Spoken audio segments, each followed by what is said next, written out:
नमस्कार, मी अनिल उपाध्ये. शिवसिद्ध बातमीपत्रात आपलं स्वागत आहे. पाहूया आजची बातमी. हातकणंगले नगरपंचायतसाठी राष्ट्रवादीचे नगराध्यक्षपदाच्या उमेदवारांसह अन्य 11 उमेदवार हे राजकारणात नौखे असले तरी समाजकारणात नेहमी अग्रेसर राहून त्यांनी जनतेची सेवा केली आहे. म्हणून शहराचा कायापालट करण्यासाठी राष्ट्रवादीच्या सर्व उमेदवारांना विजयी करा.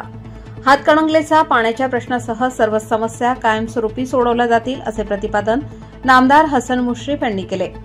ते हातकणंगले इथं आयोजित राष्ट्रवादी काँग्रेस पक्षाच्या उमेदवारांच्या प्रचार सभेत बोलत होते. याबाबत अधिक माहिती अशी की हातकणंगले तालुक्यातील हातकणंगले नगरपंचायत निवडणुकीसाठी राष्ट्रवादी काँग्रेस पक्षाच्या वतीने नगराध्यक्षांसह नगरसेवक पदासाठी 11 उमेदवार उभे केले आहेत. हे सर्व उमेदवार राजकारणात नौखे असले तरी त्यांनी आपापल्या पद्धतीने आजपर्यंत समाजकार्य करत रस्त्यावरचा संघर्ष केला आहे आणि सर्वसामान्य जनतेला न्याय दिला आहे. सभागृहामध्ये जाऊन जनतेच्या सर्व प्रश्नांची सोडवणूक करण्याची धमक राष्ट्रवादी काँग्रेस पक्षाच्या उमेदवारांमध्ये आहे.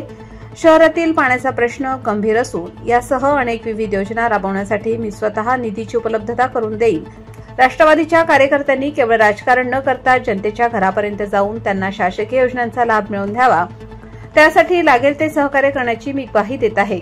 त्यासाठी जनतेने सुद्धा राष्ट्रवादीच्या नगराध्यक्षपदाच्या उमेदवारांसह सर्व 11 उमेदवारांना प्रचंड मताने विजयी करावे आणि शहराची सेवा करायची संधी द्यावी. यावेळी जिल्हाध्यक्ष बाबासाहेब पाटील असुर्लेकर, नगराध्यक्षपदाचे उमेदवार दीपक कुन्नुरे, हर्षवर्धन चव्हाण, अनिस मुजावर यांनी मनोगत व्यक्त केले. यावेळी शहराध्यक्ष अमित खोत, यासिन मुजावर, संभाजी पवार, छोटू इंगवले यांच्यासह सर्व उमेदवार, कार्यकर्ते आणि ग्रामस्थ मोठ्या संख्येने उपस्थित होते. आणि म्हणते आज इतक्या मोठ्या संख्येने आपण उपस्थित आहात. या उपस्थितीवरूनच आता कुठलीही ज्योतिषाला विचारायची आवश्यकता नाही. या शहरामध्ये नगराध्यक्ष आणि आपल्या 11 उमेदवार प्रचंड मताने विजयी झाल्याशिवाय राहणार नाही.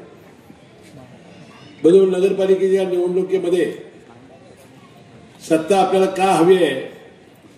वास्तविक या सत्तेमध्ये आल्यानंतर आपल्या मूलभूत ज्या विकासाच्या ज्या सेवा आहेत त्या कशा प्रकारे आमचे लोक करणार, हा खरा प्रश्न आपल्या समोर महत्वाचा आहे. ज्याचा उल्लेख अनेक वक्त्यांनी आपल्या भाषणामध्ये केला आणि विशेषतः नगराध्यक्षांनी केला. नगराध्यक्ष संभाजी ब्रिगेडमधून आलेले आहेत. शिवशाहू फुले आंबेडकरांच्या पुरोगामी विचाराचे ते पाईक आहेत आणि हा रस्त्यावरचा कार्यकर्ता आहे. त्यांनी पहिल्यांदा सांगितलं, एखाद्या विकास कामासाठी संघर्ष करणं आणि त्यासाठी सातत्याने रस्त्यावर येण्याचं काम त्यांनी अनेक वर्ष केलेलं आहे. मला वाटतं ही सगळी आमची जी फळी आहे ती प्रामाणिक आणि पारदर्शी कारभार करणारी ही फळी आहे. पण येणाऱ्या 5 वर्षात हा कारभार अतिशय पारदर्शी आणि प्रामाणिकपणाने करतील याबद्दलची खात्री मी या निमित्ताने आपल्याला देऊ इच्छितो. आता आपल्या सगळ्यात मोठा पाण्याचा प्रश्न बिकट आहे आणि महिला वर्गात फार प्रचंड नाराजी आहे. याची तांत्रिक मान्यता मिळालेली आहे, परंतु पुढच्या मान्यता मिळाल्या नाहीत असं आताच कुंदुरींनी सांगितलं. मी तुम्हाला या दर्ग्याला साक्षी ठेवून सांगेन, मी या राज्याचा मंत्री आहे. 22 वर्षे या राज्याच्या मंत्रिमंडळामध्ये काम करतोय.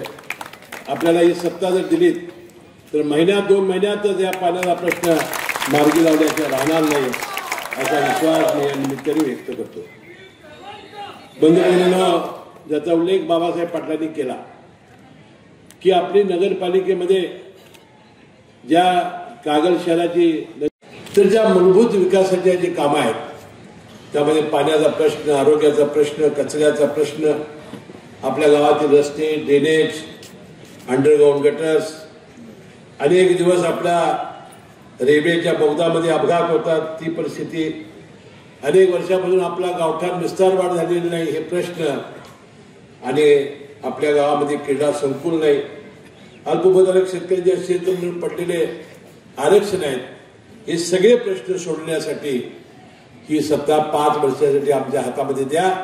मला वाटतं या हातकणंगले शहराचं स्वर्ग केल्याशिवाय आम्ही राहणार नाही असा विश्वास आम्ही या सभेच्या निमित्ताने तुम्हाला देतो. बंधूंनो, यापूर्वी मला संधी मिळाली आणि त्याचा उल्लेख बाबासाहेब पाटलांनी आपल्या भाषणात केला की ग्रामविकास खात्याचा मंत्री असताना आपल्या या बिरदेव मंदिर सभागृहाला 1 कोटी रुपये निधी देण्याची संधी मला मिळाली. यानंतर या मागील 5 वर्षामध्ये राष्ट्रवादीचे विजय खोत नगरसेवक असताना त्यांच्या प्रभागामध्ये विकास कामासाठी 60 लाख रुपये देण्याची संधी मला मिळाली. बरोबर 5 वर्षामध्ये या नगरपालिकेची सत्ता हातात आल्यानंतर आपण 2 कोटीचा निधी देण्यामध्ये आपल्याला यश मिळालेलं आहे. म्हणजे पूर्णपणाने सत्ता नसताना, नगराध्यक्ष काँग्रेस पक्षाचा असताना आपण एवढा प्रचंड निधी आणू शकलो. मला वाटते 5 वर्षामध्ये राष्ट्रवादीची सत्ता आल्यानंतर, याचा उल्लेख मगाशी मी आपल्या भाषणात केला, अनेक प्रश्न हे मार्गी लावल्याशिवाय आपण राहणार नाही.